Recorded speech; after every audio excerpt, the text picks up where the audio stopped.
చెప్తున్నారు, అది కూడా పూర్తిగా అందినటువంటి పాపన పోయింది ఏం లేదు. కానీ ఇవాళ ప్రభుత్వాన్ని ఒకటే కోరుతున్నాం. ఇవాళ అప్పులు ఎవడిస్తలేడు అని అంటారు, అందాల బామల పోటీలు చేస్తారు. ఇవాళ ఎవరు కూడా దగ్గరికి రానిస్తలేరంటారు, దావోస్ పోయి ఇవాళ పెట్టుబడులు తెస్తున్నామని చెప్తారు. ఇవాళ ముఖం చూస్తే దొంగలను చూసినట్టు చూస్తున్నారు అని అంటారు, గ్లోబల్ సమ్మిట్ చేస్తారు. ఇవాళ స్మృతి వనం తయారు చేయడానికి 5,000 కోట్లు కావాలని చెప్పేసి చేస్తామని చెప్తారు. గాంధీ వారసులకు ఇబ్బందులు ఉంటే కాంగ్రెస్ అందరం కలిస్తే 1,000 కోట్ల రూపాయలు సమకూర్చొచ్చని చెప్తాడు.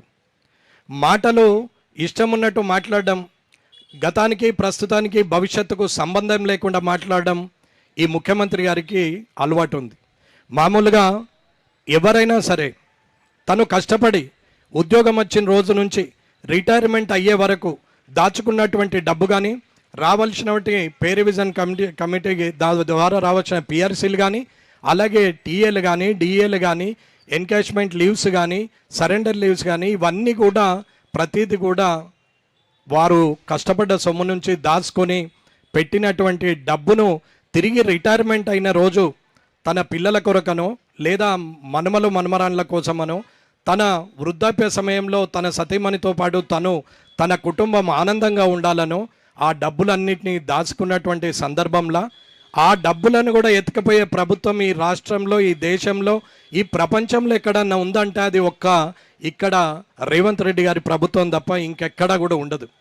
ఎవరు కూడా అలాంటి తప్పుడు పని చేయరు. కానీ ఇవాళ ఎన్నో స్కీములు పెడతాం, అవి ఇస్తాం, ఇవి ఇస్తామని చెప్తున్నారు. మరి తులం బంగారము ఇవ్వలేదు, స్కూటీలు ఇవ్వలేదు, కనీసం యువ వికాసం కింద వారికి ఇవ్వలేదు, 2,500 మహాలక్ష్మిలకు ఇవ్వలేదు, ఇవాళ పెన్షన్ 4,000 ఇవ్వలేదు, రైతు బంధు 7 సార్లు వేయాల్సింది 2 సార్లు వేసి మిగతాదంతా డుమ్మ కొట్టేసినావు. కనీసం సంక్షేమ కార్యక్రమాలైనా ఏమైనా చేసావా అంటే ఆ సంక్షేమ కార్యక్రమాలైనా చేసింది లేదు.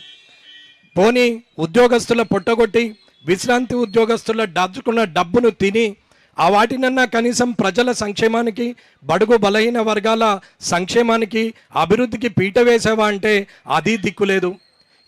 రెండు పనులు, రియల్ ఎస్టేట్ పనులు, వైన్ షాపులు మద్యం అమ్మడం తప్ప వేరే పనే చేసేది లేదు. ఇలాంటి పరిస్థితిలో ఈ ప్రభుత్వం ఉండడం అనేది నిజంగా దురదృష్టకరం.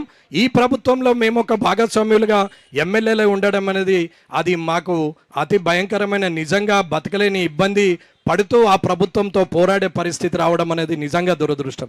ఇలాంటి పరిస్థితుల్లో ఏ పోలీసులు అయితే లేకుండా రోడ్డు ఎక్కలేరో, ఏ భద్రతనైతే లేకుండా ముందుకు వెళ్ళలేరో, ఏ ఉద్యోగస్తులే లేకుండా పెన్ను కదలలేదో, ఏ ఒక్క ఉద్యోగస్తులు మీ కింద పనిచేసే వాళ్ళు లేకుంటే కనీసం మీరు అడుగు తీసి అడుగు వేసే పరిస్థితిలో ఉండరో అటువంటి వ్యక్తుల వల్ల ప్రభుత్వానికి మంచి పేరు వస్తుందని వారికి కావలసినటువంటి సౌకర్యాలు ఇవ్వాల్సిన అవసరం ఉంది. నిజాయితీ గల ఎంఆర్ఓలు ఉన్నారు, నిజాయితీ గల టీచర్లు ఉన్నారు, నిజాయితీ గల నాయకులు, నిజాయితీ గల ఉద్యోగస్తులు ఎంతోమంది ఉన్నారు. అచ్చం జీతం మీద బతికి తను చేసినటువంటి పని రేపొద్దున పిల్లల భవిష్యత్తుకు పేరుతో సహా నా కష్టపడ్డటువంటి డబ్బు నిలబడి ఉండాలా.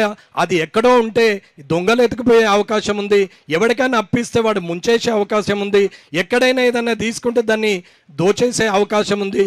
కాబట్టి అక్కడ దాచుకుంటే ప్రభుత్వం దగ్గర భద్రంగా ఉంటుందని చెప్పి డబ్బులు దాచిపెడితే ఇవల్ల ఎవరిని కూడా సుఖంగా ఉంచలేని ఈ ప్రభుత్వం ఇది ఒక ప్రభుత్వమేనా అనేది ఒకసారి ఆలోచించుకోవాలి. ఇలాంటి పరిస్థితుల్లో ముఖ్యమంత్రిగా మీరు, మంత్రులుగా ఇవాళ మీరు ఆలోచించాల్సిన అవసరం ఉంది. ఈ ఘోష, వీరు పడుతున్న కంఠశోష, వీరు పెడుతున్నటువంటి కన్నీరు ఇది భవిష్యత్తుకు మనకు మంచిది కాదు, ఇది ఇబ్బంది పాలవుతుంది అనేది ఒకసారి ఆలోచించుకోవాల్సిన అవసరం ఎంతైనా ఉంది. ఈ ప్రభుత్వానికి ఈ వేదికగా 4 రోజుల నుంచి నిరాహార దీక్ష చేశాం, అలాగే ఇవ్వకపోతే ఆమరణకు మొదలు పెడతామని చెప్పడం జరిగింది. కానీ ఈరోజు ఒకే రోజు పర్మిషన్ ఇవ్వడం జరిగింది. ఏ పర్మిషన్ అయితే ఇచ్చినటువంటి పోలీస్ వ్యవస్థ ఉందో వారికి రావాల్సిన సరెండర్ లీవ్స్ రావట్లేదు, వారికి రావాల్సిన డిఏలు రావు, వారికి రావాల్సినటువంటి లక్షల రూపాయలు రాక ఇవాళ వారు పెనాల్టీలు వేసుకుంటూ, మోటార్ సైకిళ్ళ నంబర్ ప్లేట్లు కొట్టుకుంటూ, హెల్మెట్ లేదని తిరగాల్సిందే తప్ప వారు రేపు పొద్దున రిటైర్మెంట్ అయితే నా బతికెలా ఉంటుందనే పరిస్థితిలో వారు కూడా ఇవాళ ఉన్నారు. ఇది పరిస్థితి. ఇవాళ రోగం వస్తుందంటే భయం, ఎందుకు అని అంటే విశ్రాంత ఉద్యోగులకు నా దగ్గర డబ్బు లేదే అని. కానీ రిటైర్ కావాల్సినటువంటి మంది ఎవరైతే ఇంకొక 6 నెలలో 3 నెలలో నెలకు రిటైర్ అయ్యేటువంటి వ్యక్తులు ఉన్నారో వారు భవిష్యత్తును చూసి ఇప్పుడే బెంగపెట్టుకునే పరిస్థితి వచ్చింది. మరి నా డబ్బు ఇంత డబ్బు అక్కడ ఉందే, మరి గతంలో 2 సంవత్సరాల నుంచి కింద రిటైర్ అయిన వాళ్ళదే రావట్లేదు, రేపు నాది ఎప్పుడు వస్తుందో నాకే తెలియదు, రానున్న 2.5 సంవత్సరాల్లో ఈ ప్రభుత్వం పోయి మళ్ళీ ఇంకో కొత్త ప్రభుత్వం వచ్చినా ఇలాంటి పరిస్థితి దిగజారిపోయి ఉంటే, ఆర్థిక పరిస్థితి ఇలాగే ఉంటే మాకు ఇవ్వాల్సిన డబ్బులు ఇవ్వకపోతే మేము ఎలా బతకాలనేది రిటైర్మెంట్కు 6 నెలల ముందే ఇవాళ ఉద్యోగస్తులు ఆలోచించే పరిస్థితికి వచ్చింది. ఇది అర్థం చేసుకోవాలా. ఒక మన్మడుకో మన్మరాలకో ఒక 10,000 లేకుంటే ఒక 50,000 లగ్గమైతే 1,00,000 2 లక్షలు వారికి సాయం చేయగలిగే ఒక తాత అమ్మమ్మ అనుకొని డబ్బులు దాచిపెట్టుకుంటే ఇవాళ వారి పెళ్ళిళ్ళకి ఇవ్వలేకపోతే, వారి ఇంట్లో రోగం వస్తే ఆ దవాఖానలకు ఇవ్వలేకపోతే, ఇవాళ ఎటువంటి పరిస్థితుల్లో కొడుకుకు బిడ్డకు అల్లుడికి ఎవరికైనా ఇబ్బంది వస్తే కనీస ఆర్థిక సాయం కూడా చేయలేని పరిస్థితి. కానీ నా దగ్గర ₹1 కోటి ఉన్నాయి, కానీ తీద్దామంటే ఒక తూటు పైసా కూడా వచ్చే పరిస్థితి లేదు. నా డబ్బుకు అధికారులు వారైపోయినరు, యజమానులు ప్రభుత్వం అయిపోయింది, నా డబ్బుని ఎవడు నాకు ఇచ్చే పరిస్థితులు లేదు. కాబట్టి కుటుంబంలో కూడా చిన్న చూపు అయిపోయి మానసికంగా ఇవాళ చనిపోయి సూసైడ్ చేసుకున్నటువంటి విశ్రాంత ఉద్యోగులు కూడా ఉన్నారు. ఇలాంటి పరిస్థితులలో ఈ ప్రభుత్వము ఎందుకు ఆలస్యత్వం చేస్తున్నది, ఎందుకు ఇంత నిర్లక్ష్యం చేస్తున్నది అని అంటే ఇవాళ వీళ్ళ తరపున అడిగేవాడు ఎవడు లేడు, ఎవరు అడగరు, ఏమవుతుంది అనుకున్నారు.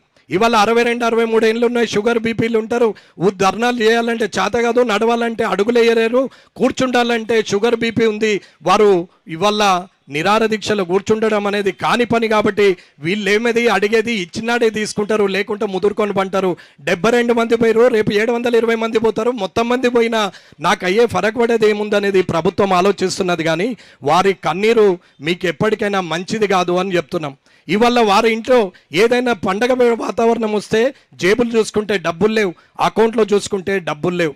ఇవాళ వారికి ఏదైనా కష్టం వచ్చి ఎవరికైనా చెప్పుకుందామంటే ఎవడు అప్పు ఇచ్చే పరిస్థితి కూడా లేకుండా వారి డబ్బులు ఒక్కొక్కరికి 60, 70 లక్షలు, కోటిన్నర దాకా వచ్చే పరిస్థితులలో ఉండి కూడా వాళ్ళు చౌరస్తాల మీద, రోడ్ల మీద ధర్నాలు చేసుకుంటూ ధర్నా చౌకుల చుట్టూ తిరగాల్సినటువంటి కర్మ ఈ ప్రభుత్వంలోనే ఉంది. ఇటువంటి ప్రభుత్వం ఇంకొకసారి ఏ ప్రజలకు అవసరం లేదు. ఇంకొకసారి ఇటువంటి ప్రభుత్వాన్ని తీసుకురావడం అన్నంత తప్పు పని ఇంకొకటి లేదు అనేది ప్రజలందరూ కూడా ఆలోచించుస్తున్నటువంటి సందర్భం. అయ్యో నాకు లేకపోతే లేదే, నాకు రాకపోతే రాలేదే, కానీ నా తోటోళ్ళన్నా బతికిర్రు, నా బడుగు బలైన వర్గాలు సంక్షేమ పథకాల ద్వారా బతికినరు అంటే అది దిక్కులేదు. ఏం చేస్తున్నారయ్యా అంటే వీరు సంపాదిస్తున్నారు తప్ప, వీరు రియల్ ఎస్టేట్ చేసుకుని కమిషన్లు తీసుకుంటున్నారు తప్ప ఎవరి గురించి ఆలోచించే పరిస్థితి లేదు. కాబట్టి ఇవాళ ఒక్కరోజు పర్మిషన్ ఇవ్వచ్చు. 16వ తారీఖు నుంచి అసెంబ్లీ ఉంది. ఇక్కడ మా ఫ్లోర్ లీడర్ గారు మహేశ్వర్ రెడ్డి గారు ఉన్నారు, ఇక్కడ తోటి ఎమ్మెల్యేలు ఉన్నారు. ఈ 16వ తారీఖు నుంచి 30వ తారీఖు వరకు ఉన్న అసెంబ్లీలో ఖచ్చితంగా మీ డబ్బులు అది ఫైనల్ అయ్యే వరకు మేము ఎవ్వరం కూడా విశ్రాంతి తీసుకోము. అందులో ఊరుకునే ప్రసక్తే లేదు. రోజు వాయిదా తీర్మానం పెట్టి ఖచ్చితంగా ప్రభుత్వాన్ని నిలదీస్తామని తెలియజేసుకుంటూ ఈ అవకాశం, ఈ కార్యక్రమంలో వచ్చి ముందుండి మీకు మద్దతుగా మేము ఉన్నామని చెప్పి మెంబర్ ఆఫ్ పార్లమెంట్లు అయినటువంటి మా అన్నలు అక్క అందరూ కూడా వచ్చి ఇవాళ మాకు వెన్నంటి ధైర్యం ఇచ్చారు. ఇవాళ ఇంతమంది 4 నుంచి 5,000 మంది ఇవాళ విశ్రాంత ఉద్యోగులు ఉదయం 10 గంటల వరకు బస్సులు కట్టుకొని మీరు అక్కడి నుంచి ఇక్కడికి రావడం, నిజంగా అప్పటి నుంచి ఇప్పటి వరకు ఇంత ఓపికగా ఉండడం, ఇది మీ కష్టమని అయినా ఇది మా కష్టంలాగా భావించి మేము మీ కష్టంలో పాలు పంచుకొని మీ కష్టాన్ని తీరుస్తామని, ఇది ఇంతటితో ఆగేది కాదనేది ఖచ్చితంగా ఈ అసెంబ్లీలో గిట్ట నిర్ణయం తీసుకోకపోతే ఈ ప్రభుత్వము ఇప్పుడు నెలకు 1000 కోట్లని ఏదో పేపర్కి ఇచ్చింది, అది కాదు ఏకకాల నిర్ణయంలో అది ఎలాంటి పేమెంట్ ఇస్తారో అనేది ఈ అసెంబ్లీ లోపల చెప్పకుంటే ఖచ్చితంగా ఆమరణ దీక్ష కూర్చుంటామని చెప్పి ఈ వేదిక ద్వారా తెలియజేస్తూ ఈ అవకాశం ఇచ్చినటువంటి మీ అందరు కూడా ధన్యవాదాలు తెలియజేస్తూ ముగిస్తున్నాను. జై హింద్, జై భారత్.